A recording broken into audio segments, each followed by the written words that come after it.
Welcome to the Special Needs Kids Are People Too podcast with Amy Bodkin, EDS. Amy is an autistic adult who also happens to be a school psychologist turned special needs consultant and public speaker. She's also a homeschooling mom to 2 autistic kiddos, a yoga instructor, a card-carrying Trekkie, and an all-around fun person. And last but not least, Amy is an advocate for seeing every child as a person, not a diagnosis.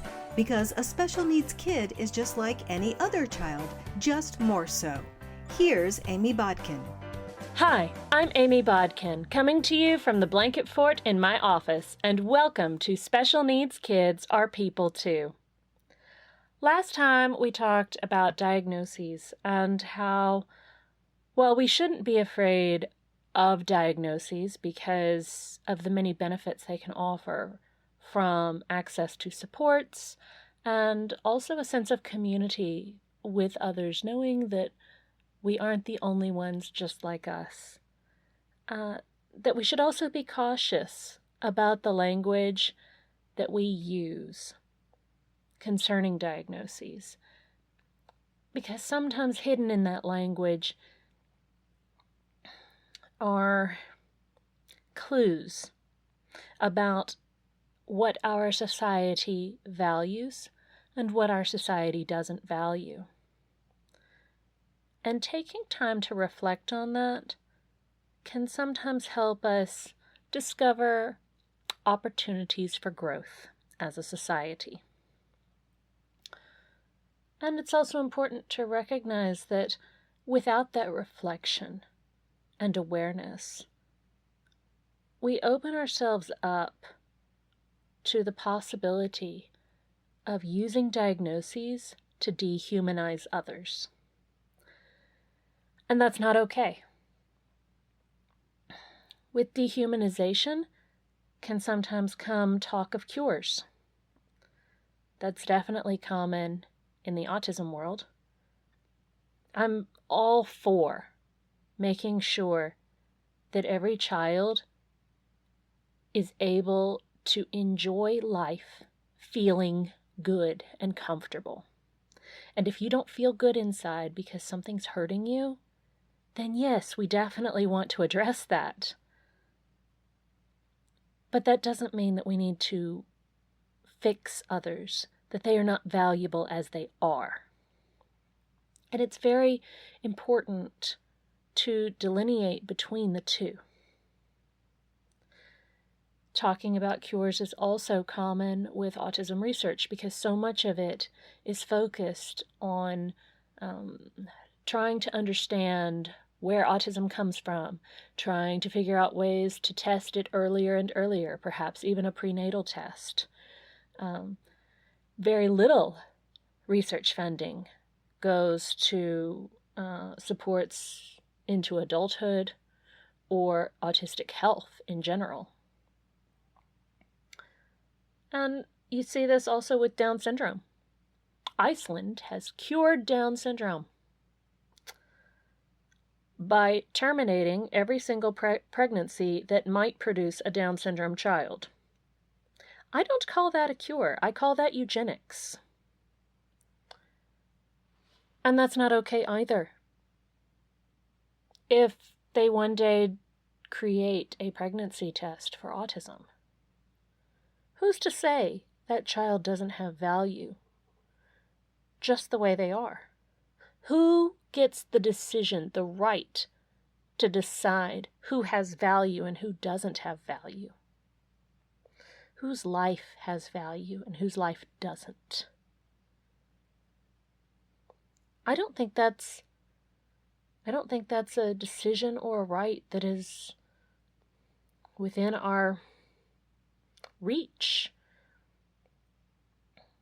I think that if anybody thinks that we are good enough to be able to decide who has value and who doesn't, then we're probably kidding ourselves.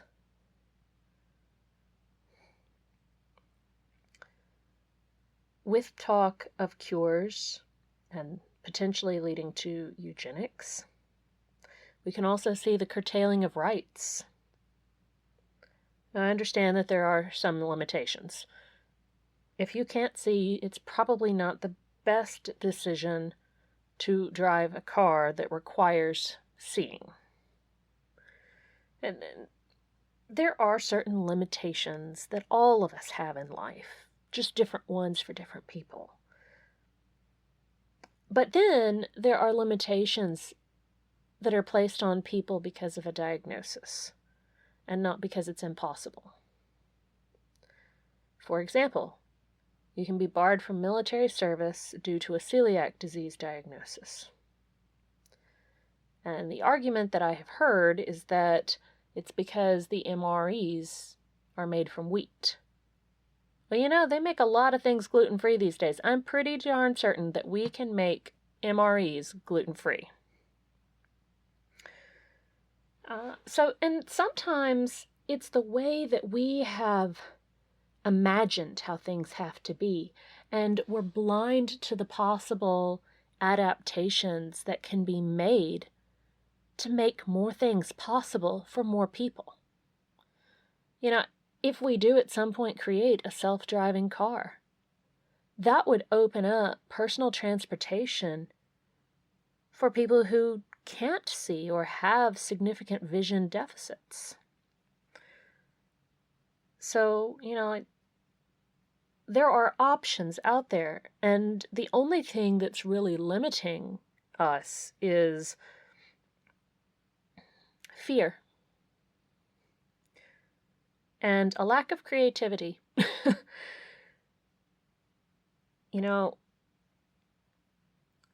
Who's to say that other things will not be set up as inaccessible? In fact, there is a state that has started designating autism on driver's licenses, which initially that sounds like a good idea, but that's also a really good way of tracking individuals and potentially creating a way of curtailing rights. So that's a problem. Going back to eugenics, obviously that continues to happen. We look at the past and we think that the past was so archaic, that they were so ignorant compared to us. Hitler rounded up children with Down syndrome and adults with Down syndrome and had them terminated. And that is still happening today by going a step earlier and terminating those pregnancies to keep from having to deal with the people born of those pregnancies. And if Hitler had had that kind of prenatal testing, I guarantee it would have been used. So we may think that we are highly evolved, but we still deal with the same failings and shortcomings as the generations before us. Because we're all people. We all deal with a lot of the same challenges. That's why mythology is one of my special interests. A lot of autistics have a special interest. Mine is mythology. And what I love about it is that they're the stories that we've told for thousands of years in different cultures. And a lot of times they talk about the same themes because they're themes that resonate with people cross-culturally, across time and language barriers. They represent our humanity. And so I think that is really, comes down to what we're getting at here. Parents are supposed to love their children. Not because they're typical, not because they are not diagnosed with a diagnosis, not because they're healthy, not because of what they choose to do with their lives, not because of the life choices that they make, simply because they are their children. And when we choose to avoid pregnancies with a particular diagnosis, we are saying that those people don't have value. When we choose to excommunicate our child and not talk to them because of a choice they made, we are saying that we can't love our child for where they're at right now. Now, I'm not talking about setting up boundaries. Sometimes you do have to set boundaries with family members to keep people safe. But just because your child makes a different lifestyle choice, or a different career choice than what you want, or a different faith choice, doesn't mean that you can stop loving them. That's what parenting's all about. It's what makes parenting such a challenge, and it also is what makes parenting such an opportunity for growth. It is teaching you what it really means to love without conditions, unlike any other relationship we have in life. And how many of our problems, relational issues with children, lack of confidence, lack of being allowed the opportunity to exist, how many of those problems would go away if we simply went home and loved our family? The quote is, "If you want to change the world, go home and love your family." It's been attributed to Mother Teresa, but she didn't actually say it. But if we went home and just loved our family, how many problems would be solved when you really love the people in your home, no matter who they are, no matter how different they are? It teaches you how to love people outside your family better. Because there you're getting an up-close view and personal of all the little annoyances. I like to joke that in the pandemic, my husband basically lived Groundhog Day over and over again, because me and the kids were all very happy doing the same thing over and over again for days. I could eat mac and cheese for an entire week, guys, without being concerned at all. And he did not have as much variety. So, you get up close and personal views of some of that. Living in the house with me, my husband gets to see meltdowns. They still happen. And all kinds of things that he wouldn't see otherwise. So I think that's a very valuable opportunity for us to really grow as people. And I have a blessing that I would like to share with you today, because we've talked a lot about what it means to be a parent, because at the end of the day, it's parents who have the biggest influence in whether or not their children are loved and accepted and given the opportunity to have life and to be accepted and to have opportunities and rights. This blessing is an old one, thousands of years old, and it's been a part of Western culture for thousands of years, and it's greatly influenced my parenting.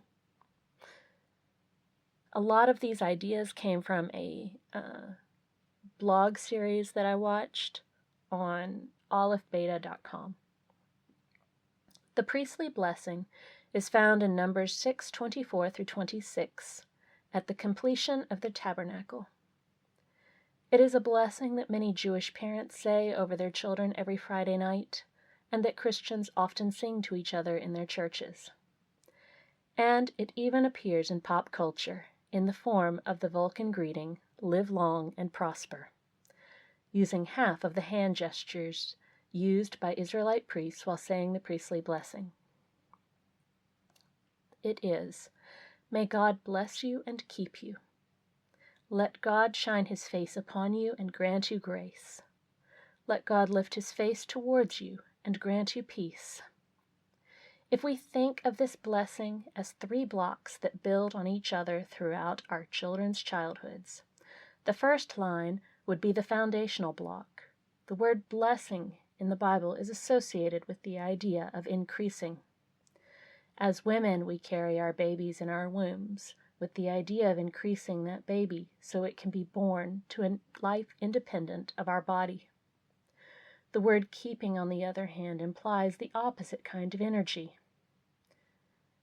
Whereas blessing is a positive energy in the action of nurturing the child's growth, keeping or safeguarding is a negative energy in the action of keeping that child protected and safe from harm. And now for a word about our sponsors. Today's sponsors are me and a Charlotte Mason plenary. You can find out more about my advocacy work, working with parents and professionals to provide support for special needs families and children, and encouraging people to see children as people at amybodkin.com. Charlotte Mason Plenary is a homeschool company that supports children of all sorts of different types of needs with finding a curriculum that is a perfect fit for you and your family, doing it your way. Definitely check out the free 20 Principles study. It is fantastic. There are videos for Charlotte Mason's 20 Principles beginning with "Children are born persons," which is why she is my favorite educational philosopher. You can find out more about a Charlotte Mason plenary and check out the 20 Principles study at cmplenary.com. Both the words bless and keep actually come from the same Hebrew root word, the word for womb. Interestingly enough, the word for the emotion of compassion is also derived from the name of this most motherly organ in the human body. And having compassion is really nothing more than feeling such a strong sympathy with another that we desire to nurture and safeguard that person.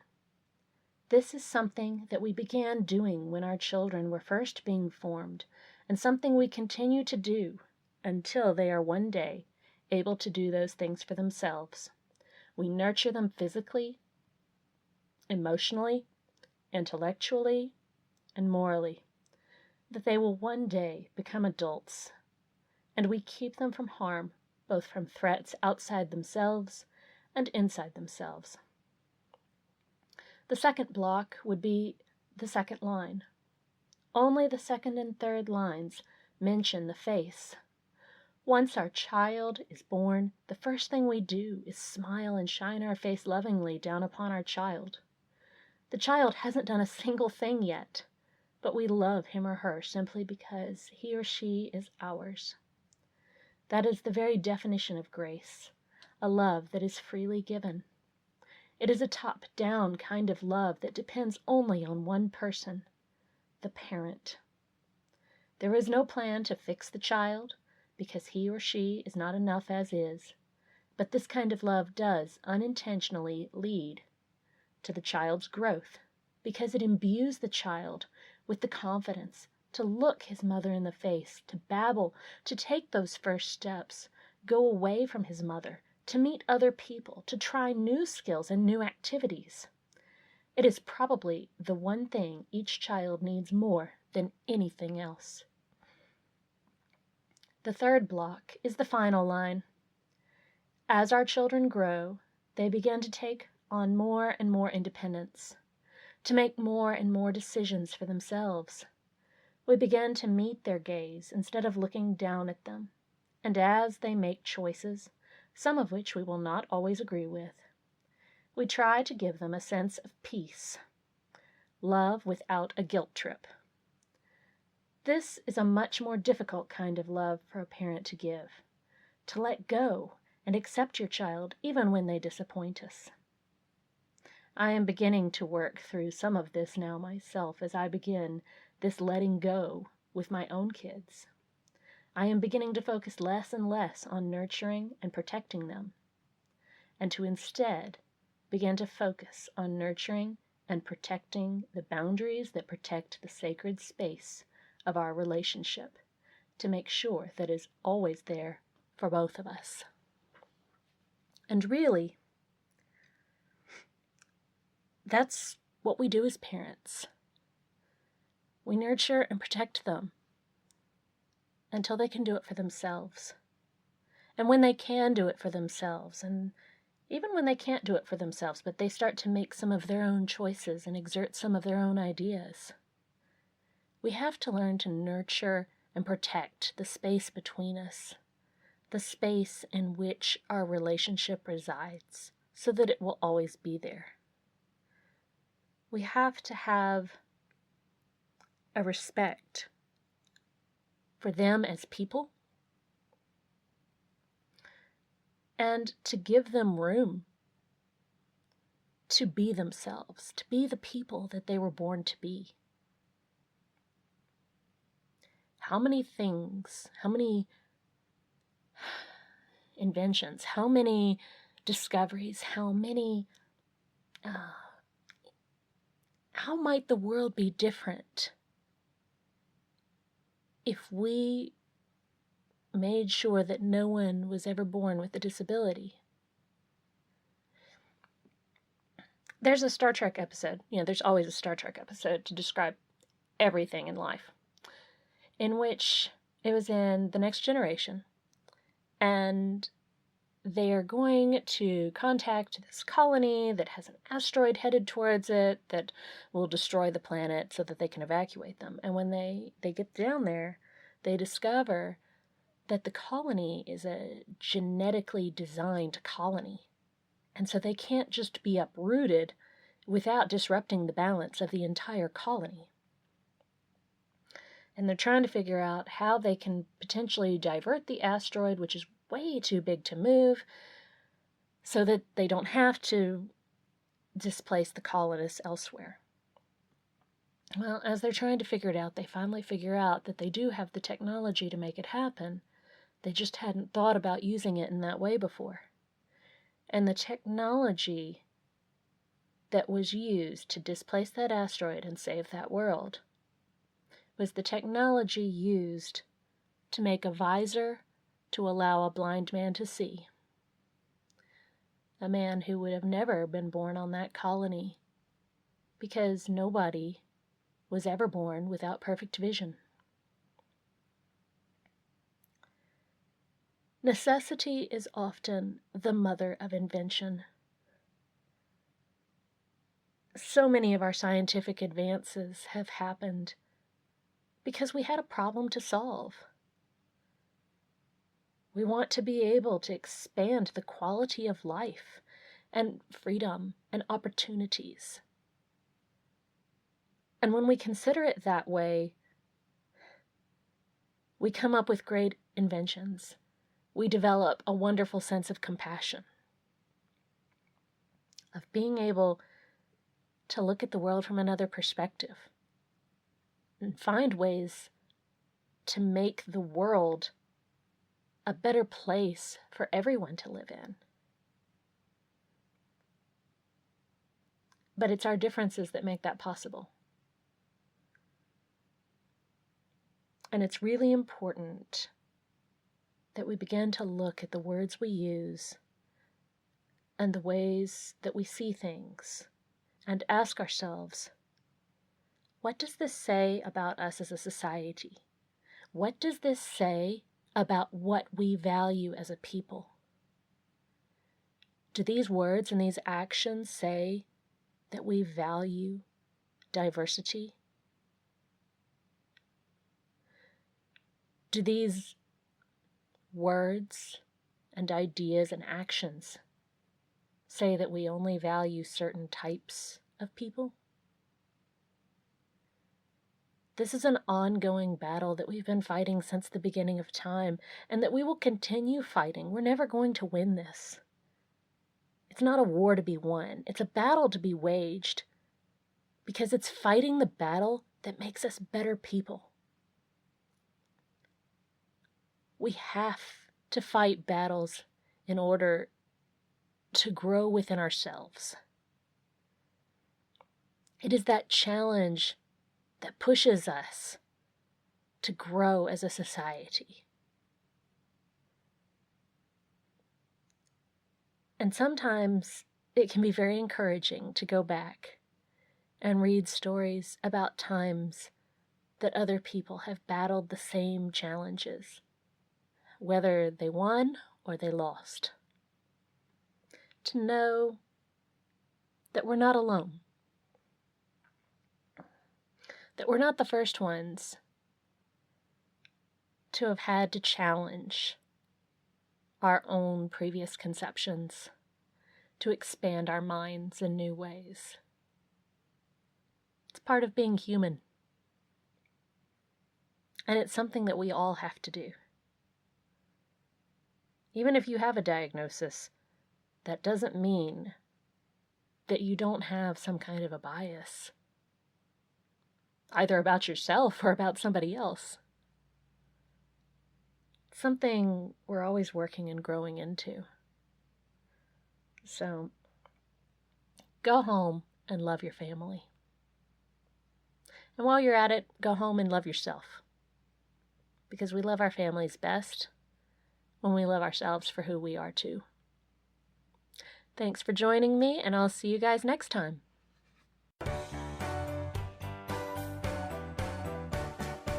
We hope you had fun listening to today's episode and gained some new insights into the wonderful variety of people in our world. You can find out more about Amy's advocacy work at amybodkin.com. And remember, special needs kids are people too.